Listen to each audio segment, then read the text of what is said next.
अब हमें दिखाया जाता है कि माहिरू और अमाने दोनों ही स्कूल से वापस आ रहे होते हैं और बारिश का मौसम था, तो ये चीज माहिरू को बिल्कुल भी पसंद नहीं आती क्योंकि रास्तों में पानी भर जाता है, कपड़े गंदे हो जाते हैं और खासकर उसके बाल। और अब जब बालों की बात आ ही गई थी, तब वो उसके न्यू हेयर स्टाइल की तारीफ करता है कि ये तुम पे कुछ ज्यादा ही अच्छे लग रहे हैं। अब अमाने अपनी बात कंटिन्यू करता है। वो बोलता है कि मैं जानता हूँ कि बारिश कभी कभार परेशान कर सकती है, पर मेरे लिए ये स्पेशल है। माहिरू को कुछ समझ में नहीं आता कि आखिर रेन इसके लिए इतनी स्पेशल है क्यों। तब वो बताता है कि जब हम पहली बार मिले थे तब बारिश ही हो रही थी, और अगर आपको नहीं पता तो सीजन फर्स्ट में ये दोनों बारिश की वजह से ही मिले थे, क्योंकि माहिरू अकेले भीग रही थी और ये उसे छाता दे देता है। तो अगर उस दिन बारिश नहीं हुई होती तो आज ये साथ में बिल्कुल नहीं होते। तो यही रीजन था कि इसे बारिश पसंद थी। माहिरू को अच्छा लगता है कि हर चीज को कितना पॉजिटिवली देखता है।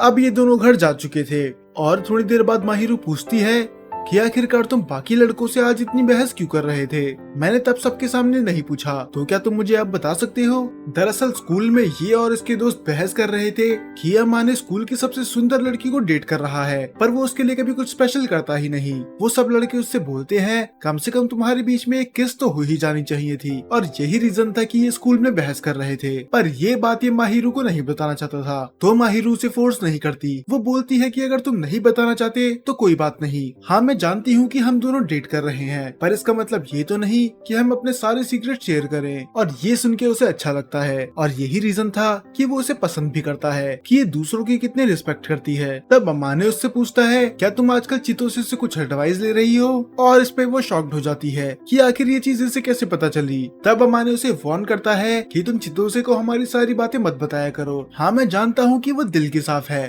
पर वो एक शैतान से कम भी नहीं, तो उसकी एडवाइस तुम ना ही लो तो ही अच्छा रहेगा। अब अगले दिन हमें दिखाया जाता है कि ये दोनों स्कूल में होते हैं और माहिरू थोड़ी जेलस होती है क्योंकि उसे कहीं जाना था और उसे ये डर लग रहा था कि अगर वो यहाँ पर नहीं रही तो ये किसी दूसरी लड़की से बात ना करने लग जाए। पर वो उसे तसल्ली देता है। वो उससे बोलता है कि तुम चिंता मत करो, पहली बात तो कोई लड़की मुझे अप्रोच करेगी नहीं, और अगर किसी लड़की ने मुझे अप्रोच कर भी दिया तो मैं सामने से ही मना कर दूंगा। फिर से बात ये नहीं थी कि उसे अमाने पे भरोसा नहीं था, पर फिर भी वो दूसरी लड़कियों पे ट्रस्ट नहीं कर सकती थी। तब वो भी उसे बोलती है कि तुम मेरी चिंता ना करो, तो मैं भी तुम्हें पहले ही बता देती हूँ कि आज मैं जाने वाली हूँ चितोसे के साथ, तो मैं तुम्हारे साथ घर नहीं जा पाऊंगी।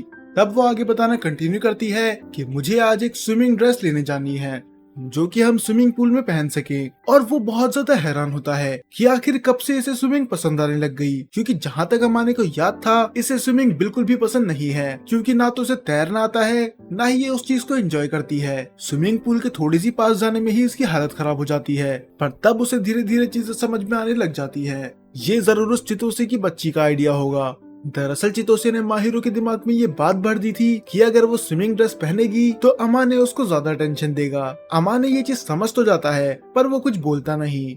अब फिर से ये दोनों घर चले जाते हैं। अमाने नहाते हुए बाहर आ रहा होता है और वो पूरे कपड़े भी नहीं पहनता क्योंकि उसे लगता है कि माहिरू अभी तक तो अपने घर चली गई होगी। और एक और चीज, अगर आपको नहीं पता, देखने में तो ऐसा लगता है कि ये दोनों साथ में ही रहते हैं, पर ऐसा नहीं है। ये दरअसल इसकी पड़ोसी है और ये रात का खाना बनाने के बाद यहाँ से चली जाती है। तो अमाने को लगता है कि अभी तक वो जा चुकी होगी, तो इसीलिए वो बिना कपड़े पहने बाहर आ जाता है। पर ये देख के तो माहिरू की हालत खराब हो जाती है। वो बोलती है कि मैंने कितनी बार मना करा है कि तुम मेरे सामने ऐसे नहीं आ सकते, और वो ब्लश करने लग जाती है। पर अब वो उसे बिना शर्ट के देख रही थी तो उसे पता चलता है कि ये इतना भी स्किनी नहीं है जितना उसे लगता था, और वो उसके एब्स टच करने लग जाती है। हालांकि ये खुद ही 2 मिनट पहले बोल रही थी कि मेरे सामने ऐसे मत आया करो। अब माहिरू के मन में तो ये बात थी, पर वो ठीक से अपनी बात रख नहीं पाती, क्योंकि जैसे मैंने पहले भी बताया था कि चाहे अब दोनों ये डेट कर रहे हैं, पर इनकी जिंदगी में कुछ भी अलग नहीं हुआ। जैसे ये पहले भी साथ में रहते थे और अभी भी रहते हैं, और ये पहले भी इतना ही क्लोज थे जितने अब हैं। तो हाँ, ये दोनों डेट तो कर रहे हैं, पर इनने ऐसा कुछ करा नहीं जिससे ये कपल लगे।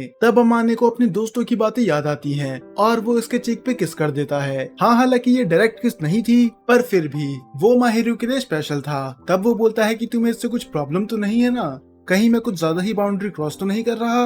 पर वो बोलती है कि मुझे क्या ही प्रॉब्लम होगी, अब एक बॉयफ्रेंड अपनी गर्लफ्रेंड को तो किस कर ही सकता है। और ये बोल के वो अपने आप को नहीं रोक पाता और वो उसके नेक पे बाइट दे देता है, जिससे माहिरू के नेक पे निशान आ जाता है। तो अब वो रिवेंज लेने के लिए बोलती है कि मैं भी सेम ऐसा ही करूंगी, और वो भी अपनी पूरी ताकत लगा के उसके नेक पे काटती है। पर उसकी बाइट इतनी ज्यादा भी स्ट्रांग नहीं थी कि वो उसे निशान भी दे सके। अब सीन शिफ्ट होता है और हमें दिखाया जाता है कि स्कूल की छुट्टियां पड़ चुकी थी, तो अब ये जा सकते हैं स्विमिंग पूल के लिए। हाँ, पर उससे पहले उसे माहिरू से कुछ बातें करनी थी। माहिरू और वो दोनों खाना बना रहे थे और वो उससे पूछता है, क्या तुम इस छुट्टियों में मेरे घर चलना पसंद करोगी? वो थोड़ा खुश भी थी और हैरान भी थी, क्योंकि उसे समझ में नहीं आता कि वो इसके पेरेंट्स को कैसे फेस करेगी। हाँ, हालांकि वो उनसे पहले मिल चुकी है और वो भी उसे अपनी बेटी की तरह ही ट्रीट करते हैं। हाँ, पर तब बात अलग थी, तब ये दोनों डेट नहीं कर रहे थे। पर बात ये थी कि वो उसके पेरेंट्स को बताएंगे कैसे कि ये दोनों डेट कर रहे हैं, क्योंकि अमाने तो बताने के लिए तैयार था, पर माहिरू थोड़ा ऑकवर्ड फील कर रही थी। वैसे पता तो इनको भी है, क्योंकि अमाने की माँ माहिरू को तो तब से बहू मान के बैठी है जब से ये दोनों डेट तक नहीं कर रहे थे।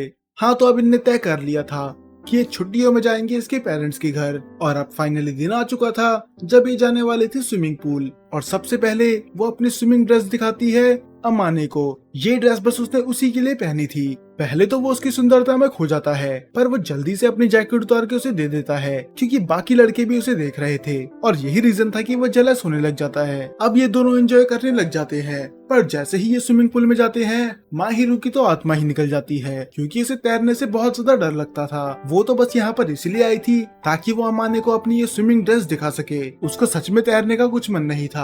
हाँ, आप सोच रहे होंगे कि स्विमिंग पूल में कौन डूबता है, पर ये डूब सकती है और थोड़ी देर खेलने के बाद ये डूबने भी लग जाती है। लगता है कि ये नोबिता की बहन है। अब जब ये बैठ के एंजॉय कर रहे होते हैं, वहाँ पर आ जाते हैं इत्सुकी और चितोसे, और तब हमें पता चलता है कि ये सारा ड्रेस दिखाने का आइडिया चितोसे का ही था। बल्कि चितोसे ने तो अमाने के लिए एक ऐसी ड्रेस सेलेक्ट करी थी जो इससे भी ज्यादा रिवीलिंग थी, पर इससे पहले आगे कुछ वो बोल पाती माहिरू उसका मुंह बंद कर देती है। और बाद में ये चारों साथ में एंजॉय करते हैं और यहाँ से चले जाते हैं घर, और इसके साथ ये एपिसोड यहीं पर खत्म हो जाता है। हाँ, आज की वीडियो बहुत ज्यादा छोटी थी, पर इसमें एक्सप्लेन करने लायक उतना कुछ था नहीं। अब हो सकता है कि अगले एपिसोड से स्टोरी इंटरेस्टिंग हो जाए, तो अब मिलते हैं अगले हफ्ते ही।